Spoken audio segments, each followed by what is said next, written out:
ಗೆಳೆಯರೆ, ಈ ಹಿಂದೆಯೂ ಕೂಡ ಅದೊಂದು ಬಾರಿ ಈ ವಿಷಯವನ್ನ ನಿಮ್ಮೊಟ್ಟಿಗೆ ಹಂಚಿಕೊಂಡ ನೆನಪು.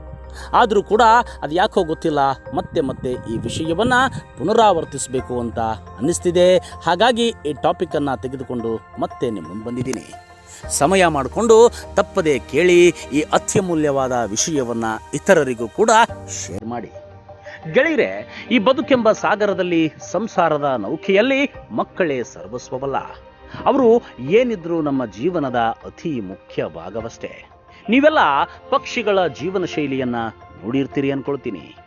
ಬಹುತೇಕ ಪಕ್ಷಿಗಳು ಸಾಮಾನ್ಯವಾಗಿ ಮರದ ಪೊಟರೆಯಲ್ಲಿ, ಮರದ ಕೊಂಬೆಗಳಲ್ಲಿ ಅಥವಾ ಕಟ್ಟಡದ ಛಾವಣಿಗಳಲ್ಲಿ ವಾಸಿಸ್ತವೆ.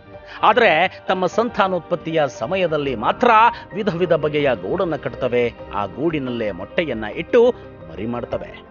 ಅವುಗಳಿಗೆ ಗುಟುಕು ನೀಡಿ ಬೆಳೆಸೋದಲ್ಲದೆ ಮರಿಗಳ ರೆಕ್ಕೆ ಬಲಿತು ಹಾರೋದಕ್ಕೆ ಕಲಿತ ಮೇಲೆ ಅವುಗಳನ್ನು ತಮ್ಮ ಪಾಡಿಗೆ ಸ್ವಂತ ಶಕ್ತಿಯಿಂದ ಬದುಕಲಿ ಬಿಡುವಂತ ಬಿಟ್ಟು ಬೇರೆಡೆಗೆ ತೆರಳುತ್ತವೆ. ಗೆಳೆಯರೆ, ಇಲ್ಲಿ ಪಕ್ಷಿಗೂ ಕೂಡ ಮಾತೃವಾತ್ಸಲ್ಯವಿತ್ತು, ಜವಾಬ್ದಾರಿ ಇತ್ತು. ಅದಕ್ಕಾಗಿಯೇ ತಾನು ಹೇಗಿದ್ರೂ ಸರಿ ಮರಿಗಳು ಬೆಚ್ಚಗೆ ಇರಬೇಕು ಅಂತ ಕಷ್ಟಪಟ್ಟು ಗೂಡನ್ನು ಕಟ್ಟಿತ್ತು. ಮರಿಗಳಿಗೆ ತಮ್ಮ ಇಚ್ಛೆಯಂತೆ ಬದುಕುವ ಸ್ವಾತಂತ್ರ್ಯವನ್ನ ನೀಡಿ ಮುಕ್ತಗೊಳಿಸಿತು.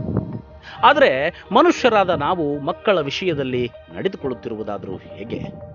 ನಡೆಯೋದಕ್ಕೆ ಕಲಿತಿರುವ ಮಕ್ಕಳನ್ನ ಕೈ ಹಿಡಿದುಕೊಂಡೇ ಸಾಕ್ತೇವೆ. ಕೂತಲ್ಲಿ ನಿಂತಲ್ಲಿ ಮಕ್ಕಳ ಬಗ್ಗೆಯೇ ಚಿಂತಿಸಿ ನಾವು ಮನೋರೋಗಿಗಳಾಗುವುದಲ್ಲದೆ ಮಕ್ಕಳನ್ನು ಒತ್ತಡದ ಬೆಂಕಿಯಲ್ಲಿ ಬೇಯಿಸುತ್ತಿದ್ದೇವೆ.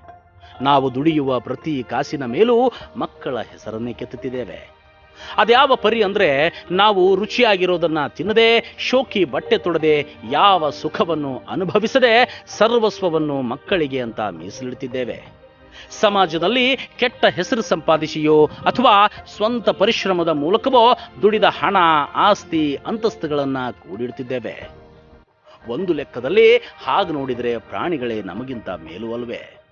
ಯಾವ ಹುಲಿಯೂ ತನ್ನ ಮರಿಗಳಿಗಾಗಿ ಜಿಂಕೆಯ ಫಾರ್ಮ್ ಅನ್ನ ಮಾಡಿಟ್ಟು ಹೋಗೋದಿಲ್ಲ.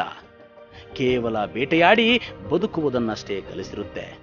ಯಾವ ಪಕ್ಷಿಯೂ ತನ್ನ ಮರಿಗಳಿಗಾಗಿ ಕಾಳುಗಳ ಭಂಡಾರವನ್ನ ನಿರ್ಮಿಸಿ ಹೋಗೋದಿಲ್ಲ. ಹುಡುಕಿ ಹೆಕ್ಕಿ ತಿನ್ನೋದನ್ನ ಮಾತ್ರ ಕಲಿಸಿರುತ್ತೆ. ಇನ್ನು ಮಕ್ಕಳಿಗಾಗಿ ಅದೆಷ್ಟು ಸಂಬಂಧಗಳನ್ನ ನಾವು ಮುರಿದುಕೊಂಡಿದ್ದೇವೆ ಅಂದ್ರೆ ಲೆಕ್ಕವೇ ಇಲ್ಲ. ಮಕ್ಕಳನ್ನ ಓದಿಸುವ ಕುಂಟು ನೆಪ ಇಟ್ಟುಕೊಂಡು ಹಳ್ಳಿಯನ್ನ, ಹುಟ್ಟಿ ಬೆಳೆದ ಮನೆಯನ್ನ, ಸಂಬಂಧಿಕರನ್ನ, ನಮಗಾಗಿ ಜೀವ ತೇಯ್ದ ಹೆತ್ತವರನ್ನ ಬಿಟ್ಟು ಬಂದವರು ಮತ್ತೆ ಮಕ್ಕಳ ಮದುವೆಯಾದರೂ ಅತ್ತ ತಿರುಗಿಯೂ ನೋಡದಂತಹ ಸ್ಥಿತಿ ಇದೆ.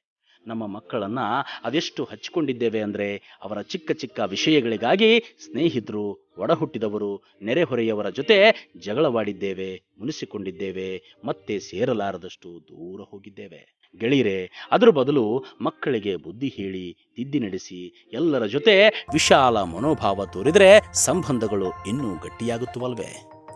ಮಕ್ಕಳು ಸಾಗಬೇಕಾದ ದಾರಿ ತಪ್ಪಿದಾಗ ತಿದ್ದಬೇಕಾದದ್ದು ನಮ್ಮ ಹಿರಿಯರ ಕೆಲಸ ಅಲ್ವೇ? ಆದರೆ ಅವರಿಗಾಗಿ ದಾರಿಯನ್ನೇ ನಿರ್ಮಿಸುವುದಕ್ಕೆ ಹೊರಡೋದಿದೆಯಲ್ಲ, ಅದು ಮೂರ್ಖತನ ಅಲ್ಲದೆ ಮತ್ತಿನ್ನೇನು? ಅವರ ಭವಿಷ್ಯಕ್ಕಾಗಿ, ಸುಖಕ್ಕಾಗಿ ಒಂದಷ್ಟು ಗಳಿಸೋದನ್ನ, ಉಳಿಸೋದನ್ನ ಯಾರೂ ಬೇಡ ಅನ್ನೋದಿಲ್ಲ. ಆದರೆ ಇಡೀ ಬದುಕನ್ನೇ ಮಕ್ಕಳಿಗಾಗಿ ಮುಡಿಪಿಡುವುದು ಆಕ್ಷೇಪಾರ್ಹ ಮೂರ್ಖತನವೂ ಹೌದು. ಗೆಳೆಯರೆ, ಮಕ್ಕಳಿಗಾಗಿ ಹೆತ್ತವರನ್ನೇ ದೂರ ಮಾಡಿರುವ, ಅವರನ್ನ ನೋಯಿಸಿರುವ ಎಷ್ಟೋ ಜನ ಇವತ್ತಿಗೂ ನಮ್ಮ ಕಣ್ಮುಂದೆ ಇದ್ದಾರೆ ಅಲ್ವೇ? ಹಾಗಾದ್ರೆ ನಾವೇನು ಉದ್ಭವ ಮೂರ್ತಿಗಳೇ? ಆಧುನಿಕ ಪ್ರಪಂಚದಲ್ಲಿ ಎಲ್ಲವೂ ಸುಲಭವಾಗಿದೆ. ಇನ್ನು ನಮಗೂ ಮಕ್ಕಳಿಗೂ ಇರುವ ಸಂಬಂಧವೂ ಅಷ್ಟೇ.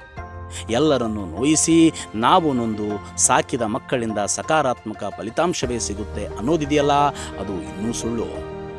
ನಾವು ಹೆತ್ತವರನ್ನ ಬಿಟ್ಟು ಮಕ್ಕಳಿಗಾಗಿ ಬದುಕಿದಂತೆ ಅವರು ಕೂಡ ಮುಂದೊಂದು ದಿನ ಪುನರಾವರ್ತಿಸ್ತಾರೆ. ಮಾಡಿದಂತಹ ಹಿಂದಿನ ತಪ್ಪುಗಳಿಗೆ ಆಗ ಪರಿತಪಿಸಿ ಪ್ರಯೋಜನವಿಲ್ಲ. ಆಮೇಲೆ ಹಾದಿ ಬೀದಿಯಲ್ಲಿ ನಾವು ಅವರಿಗಾಗಿ ಮಾಡಿದ ತ್ಯಾಗ ಬಲಿದಾನಗಳನ್ನು ಹೇಳಿಕೊಂಡು ಹುಚ್ಚರಂತೆ ಅಲಿಯೋದು, ನಗೆಪೀಟಿಲಿಗೀಡಾಗುವುದು ಬಿಟ್ರೆ ಬೇರೇನೂ ಇರೋದಿಲ್ಲ.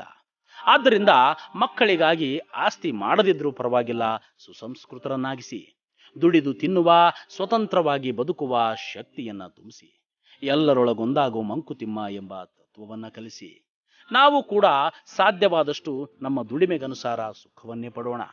ಮಕ್ಕಳಿಗಾಗಿ ಮಾಡಿಸತ್ರೆ ಅವರ ಸುಖ ನೋಡೋದಕ್ಕೆ ನಾವಿರ್ತೇವೋ ಇಲ್ವೋ ಗೊತ್ತಿಲ್ಲ ಅಲ್ವೇ?